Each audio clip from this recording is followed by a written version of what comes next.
जोहार, मैं सुमी हासदा, कैमरामैन प्रत्युष राज के साथ रूसिका टीवी के लिए।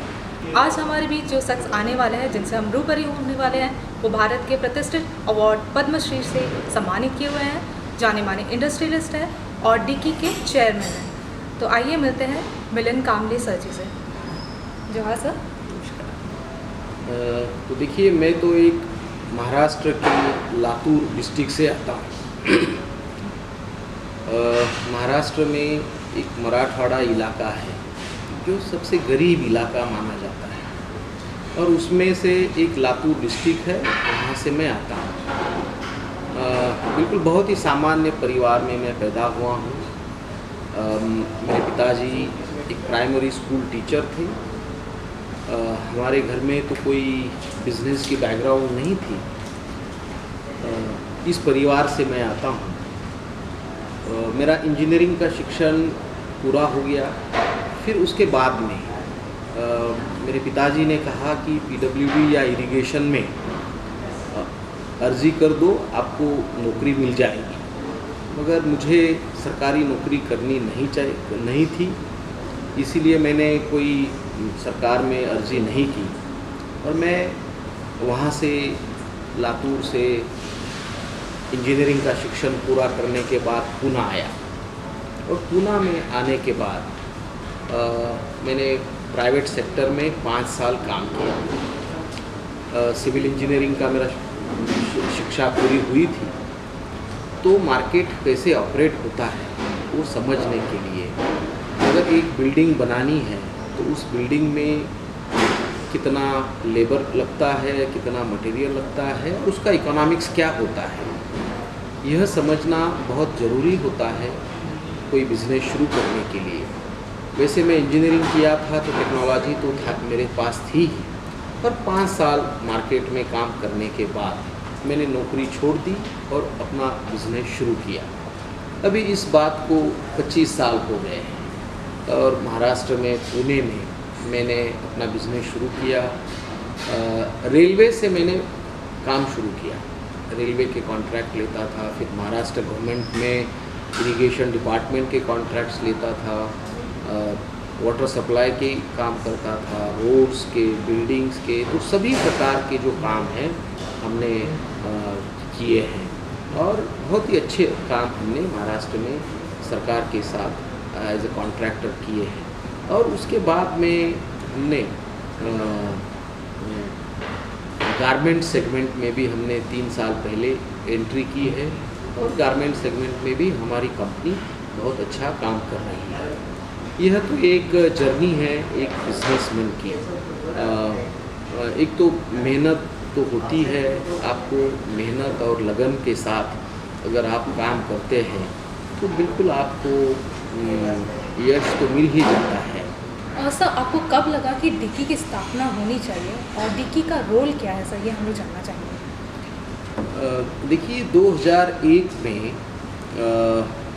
मैंने एक डॉक्टर बाबा साहब अम्बेडकर जी के ऊपर एक बहुत बड़ी वेबसाइट बनाई थी और उस वेबसाइट के माध्यम से डॉक्टर बाबा साहब अम्बेडकर जी के जो इकोनॉमिक थॉट है वो हमने दुनिया के सामने लाए और उसका अध्ययन करते समय मुझे ऐसे समझ में आया कि बाबा साहब अम्बेडकर को तो हम सब जानते हैं, उन्होंने हमारे देश की कॉन्स्टिट्यूशन बनाई और सामाजिक समता की लड़ाई हमारे देश में लड़ी।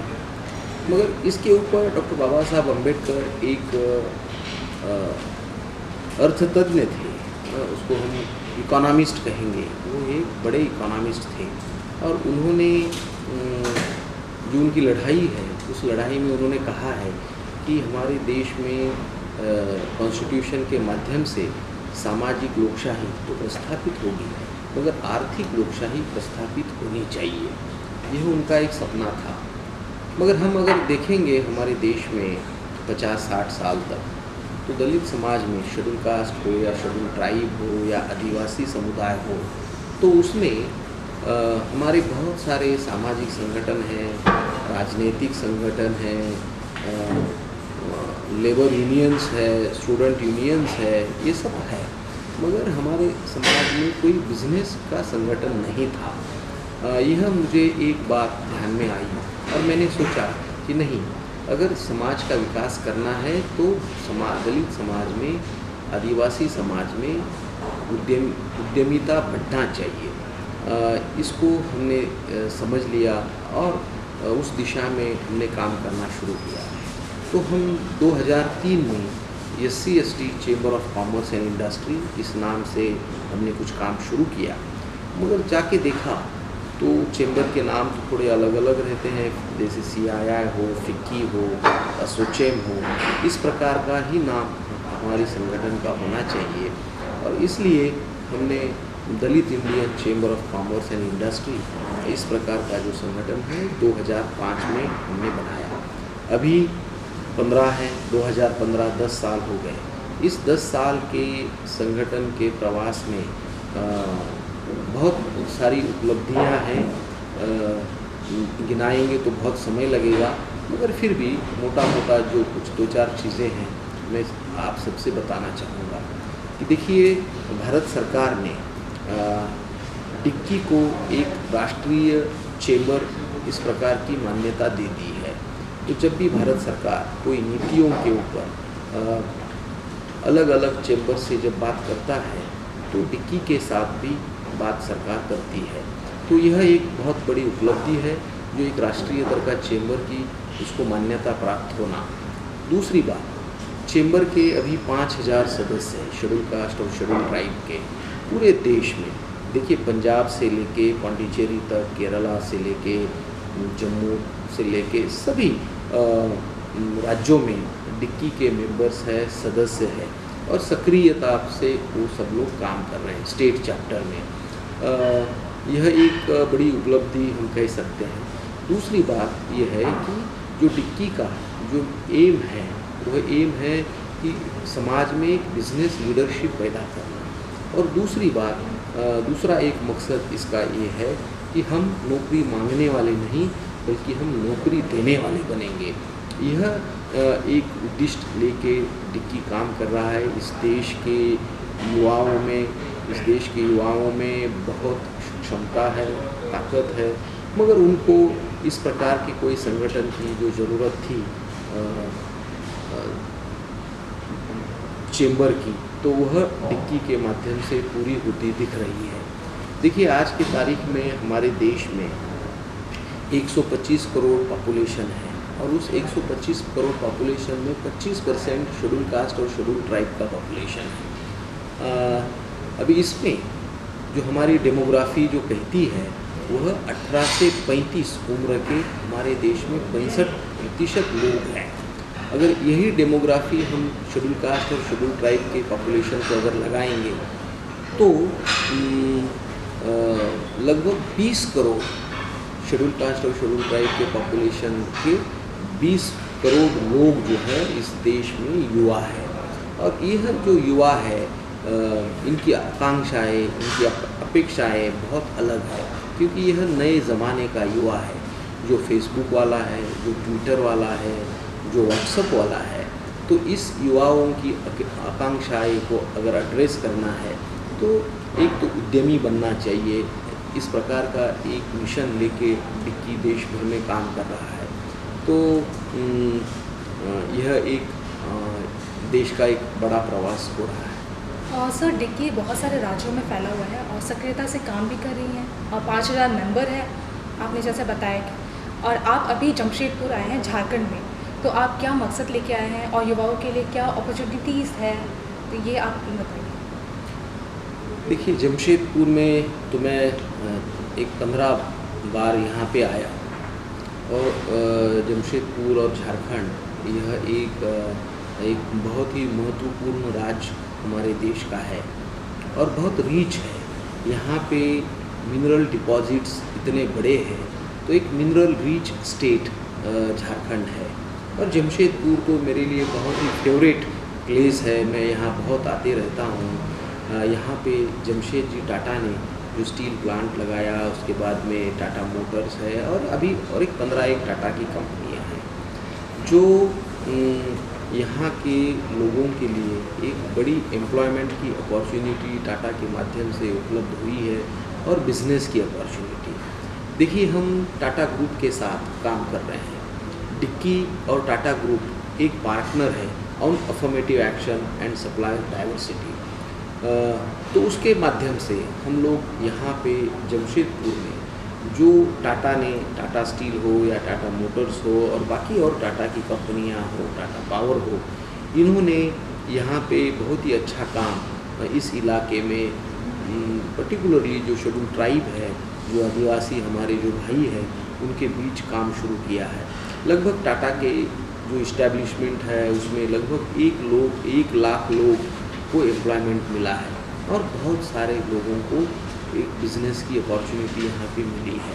तो हम भी यही देख रहे हैं कि इसमें शेड्यूल कास्ट और शेड्यूल ट्राइब के जो हमारे युवा हैं, उस युवाओं को किस प्रकार टाटा की अलग अलग कंपनियों में as a supplier, as a vendor जोड़ा जाए, यह कोशिश हम लगातार 3 साल से कर रहे हैं। कल ही हम लोग यहाँ के जमशेदपुर के जो टाटा स्टील के प्लांट में सभी अधिकारियों से मिले, टाटा मोटर्स के सभी अधिकारियों से मिले और उनको यहाँ के सभी जो हमारे डिक्की के भी जो मेंबर हैं, झारखंड में तो डिक्की का चैप्टर है और जमशेदपुर में लगभग 25 एक डिक्की के मेंबर हैं और जो टाटा के साथ काम कर रहे हैं। तो उनको लेके हम दोनों कंपनियों में हमने बात की है, इनके साथ का जो बिज़नेस है और कैसे बढ़ेगा, नए लोगों को कैसे जोड़ा जाए, इस प्रकार की जो बातें हैं लगातार मेरी टाटा के सभी कंपनियों में होती है, उस प्रकार जमशेदपुर में भी होती है। अभी हम ये सोच रहे हैं कि जमशेदपुर में टाटा स्टील के साथ मिलकर उनका जो ट्राइबल कल्चरल सेंटर है उसके साथ कुछ इंक्यूबेशन सेंटर की शुरुआत करें। इंक्यूबेशन इन्हें ये होता है, कोई भी युवा जो है उसके पास अगर बिज़नेस की आइडिया है, अगर वो आइडिया लेके आता है तो उस आइडिया को गैल्वनाइज करना, उसको मूर्त स्वरूप देना एज ए बिज़नेस मॉडल, उस प्रकार का एक ट्रेनिंग का सेंटर जिसको हम इंक्यूबेशन सेंटर कह सकते हैं, तो वो बातें हमारी टाटा के साथ चल रही है। और एक 25 लोग हम सिलेक्ट करेंगे जिनके पास आइडिया है और उस आइडिया को कैसे बढ़ावा दे सकते हैं और मार्केट से और फाइनेंशियल इंस्टीट्यूशन के साथ कैसे उनको जोड़ सकते हैं, कैसे हैंड होल्डिंग मिले, इस प्रकार का एक प्रयास हमारा जमशेदपुर में टाटा के साथ हो रहा है। और अभी बातें डिस्कशन में हैं इंक्यूबेशन सेंटर की, मगर कुछ ही दिनों में जमशेदपुर में एक शेड्यूल ट्राइब और शेड्यूल कास्ट के युवाओं के लिए एक इंक्यूबेशन सेंटर होगा जहाँ पे बिज़नेस के गुण जो है वो सिखाए जाएंगे। यह एक बात है। और दूसरी बात यह है कि यहाँ पे बहुत सारे जो ट्राइबल युवा हैं वह लोग टाटा में ऑलरेडी काम कर रहे हैं। अभी हमारे पास तो 25 ही मेंबर बन गए हैं और उन सब तक भी पहुँचना, उनका एक नेटवर्क बनाना, उनको फाइनेंशियल इंस्टीट्यूशन से कनेक्ट करना, यह जो सारी बातें हैं, यह बातें जमशेदपुर में टाटा के साथ करने के लिए हम लोग आए थे। और जमशेदपुर में और झारखंड में बिजनेसेस के बहुत अच्छे अपॉर्चुनिटीज़ है। अगर आप देखेंगे तो भारत सरकार का जो मेक इन इंडिया प्रोग्राम है, उस मेक इन इंडिया प्रोग्राम में झारखंड तीसरे नंबर का राज्य है रैंकिंग में। देश के सभी राज्यों का एक रैंकिंग किया हुआ है कि ईज़ ऑफ डूइंग बिजनेस, कौन सा राज्य जो है वो बिज़नेस करने के लिए अच्छा है, उनकी नीतियाँ, उनकी जो पॉलिसी। तो झारखंड सरकार की जो नीतियाँ हैं वो बहुत अच्छी उन्होंने बनाई है ताकि जो नए बिजनेसमैन हैं उनको यहाँ बिज़नेस करना आसान हो। ये बहुत बड़ी बात है। तो इसका लाभ मुझे लगता है शेड्यूल कास्ट और शेड्यूल ट्राइब के युवाओं ने उठाना चाहिए और डिक्की इन सबको मदद करेगा। और सर, डिक्की के 10 साल की जर्नी आपकी प्रमुख उपलब्धियाँ क्या हैं? प्रमुख 2 उपलब्धियाँ हैं। एक तो सरकार के साथ हम काम कर रहे हैं। जो डिक्की के जो सभी सदस्य हैं वह सूक्ष्म, लघु और मध्यम उद्योग श्रेणी में आते हैं। तो देखिए, आज के तारीख में हमारे देश की जो इकोनॉमी है, उस इकोनॉमी का ग्रोथ इंजन इस सेक्टर को कहा जाता है और उस सेक्टर में सभी शेड्यूल कास्ट और शेड्यूल ट्राइब के उद्यमी आते हैं। तो भारत सरकार ने 2012 में एक पॉलिसी बनाई। उस पॉलिसी में ये है कि भारत सरकार उनके सेंट्रल गवर्नमेंट के जो पब्लिक सेक्टर अंडरटेकिंग कंपनियां हैं और उनके जो डिपार्टमेंट है उनके माध्यम से जो भी मार्केट से खरीद करता है तो उसके 20% खरीद सूक्ष्म लघु और मध्यम उद्योगों से होगी। अभी वो 1 अप्रैल 2015 से उसका कानून भी बन गया है, वो मैंडेटरी हो गया है। तो इस कानून में 4% प्रोक्योरमेंट यह SC/ST एंटरप्रेन्योर से होगा। यह एक सबसे बड़ी उपलब्धि है। तो देखिए, हमने इसके ऊपर एक रिपोर्ट भी निकाली है कि भारत सरकार के जो 207 PSUs हैं, झारखंड में बहुत सारी PSUs है, तो ये 207 PSU के माध्यम से भारत सरकार जो सर्विसेज है, रॉ मटेरियल है, प्रोडक्ट्स है, गुड्स है, ये जो मार्केट से परचेस करती है वो लगभग 6 लाख करोड़ का सालाना परचेस करती है। तो इस 6 लाख करोड़ में 4% SC/ST उद्यमियों से प्रोक्योरमेंट होगा। तो लगभग 24,000 करोड़ का एक एश्योर्ड मार्केट हमारे देश में SC/ST एंटरप्रेन्योर्स के लिए बनाया है। यह एक सबसे बड़ी उपलब्धि है। दूसरी, यह एक एश्योर्ड मार्केट हुआ। दूसरा, एक फाइनेंशियल सपोर्ट मैकेनिज्म जो है वह भी हमने केंद्र सरकार के साथ बनके मिल के बनाया है। वो है वेंचर कैपिटल फंड, जो सरकार के जो अलग अलग स्कीम्स है उसके माध्यम से जो फाइनेंशियल सपोर्ट है उससे कोई बड़ा बिजनेसमैन तो बना नहीं। तो हमने सरकार से बात की कि वेंचर कैपिटल फंड या क्रेडिट गारंटी स्कीम, तो देखिए 2 स्कीम बड़ी फाइनेंशियल बनाई है। एक वेंचर कैपिटल फंड जो 15 करोड़ तक का असिस्टेंस मिलता है उद्यमियों को, ग्रोथ कैपिटल है, और दूसरा क्रेडिट गारंटी स्कीम जिसमें 5 करोड़ तक का support without collateral, without security, यह शेड्यूल कास्ट के लिए बना है। अभी सिमिलर शेड्यूल ट्राइब के लिए भी हम बात कर रहे हैं यह प्रकार का फाइनेंशियल मैकेनिज्म बनाने की। जुएल ओराम जी जो ऑनरेबल मिनिस्टर हैं हमारे केंद्र सरकार के ट्राइबल मिनिस्टर, उनके साथ मेरी 2 बार बात हो गई है और वह भी प्रोसेस में है। तो ट्राइबल युवाओं के लिए भी एक फाइनेंशियल सपोर्ट मैकेनिज्म देश में बनेगा। आइए अब हम ऐसे शख्स से मिलते हैं जो जमशेदपुर से ट्राइबल एंटरप्रेन्योर है, जिनका नाम है डोमन टूडू जी।